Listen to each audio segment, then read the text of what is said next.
देखिएगा यहाँ पे लिखा गया द्विगुण व्यंजन। कैसे आपको याद रखना है कि द्विगुण व्यंजन होते क्या हैं। तो जहां पे दो गुण मिलते हैं, यानी कि ऐसे वर्ण जिसमें दो गुण मिलते हैं उसे हम द्विगुण व्यंजन कहते हैं। इसके अंतर्गत कौन से वर्ण आते हैं ये आपको याद रखना है। कहीं पे आपको लिखा मिलता है ऐसे डा और कहीं पे ऐसे लिखा आपको मिलता है ढा।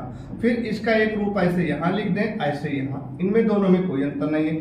लेकिन जैसे ही आप नीचे बिंदु लगा देंगे ये आपका क्या हो जाएगा, द्विगुण हो जाएगा।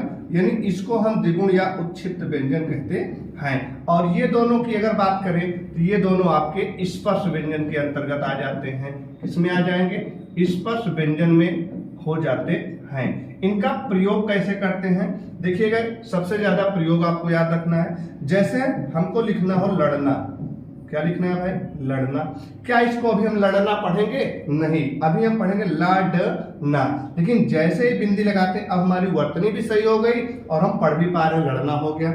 ऐसे ही अगर आपको लिखा जाए कहीं पढ़ या पढ़ना, तो क्या इसको आप पढ़ना सही मानेंगे वर्तनी में, नहीं मानेंगे, पढ़ना पढ़ेंगे। लेकिन जैसे ही आप बिंदी लगाएंगे ये आपका क्या हो जाएगा, पढ़ना हो जाएगा। तो इस तरीके से आपको याद रखना है कि द्विगुण व्यंजन क्या होते हैं, तो जिनमें दो गुण होते हैं। दोनों गुण आप देख सकते हैं, ये डा है, ये आपका ढा है, स्पर्श व्यंजन के अंतर्गत आते हैं। जब भी आपका द्विगुण पूछेगा नीचे बिंदु लग जाएगा, जैसे लड़ना और पढ़ना। ये एग्जाम्पल याद रखो। ट्रिक कैसे लगी कमेंट करके जरूर बताइएगा। धन्यवाद।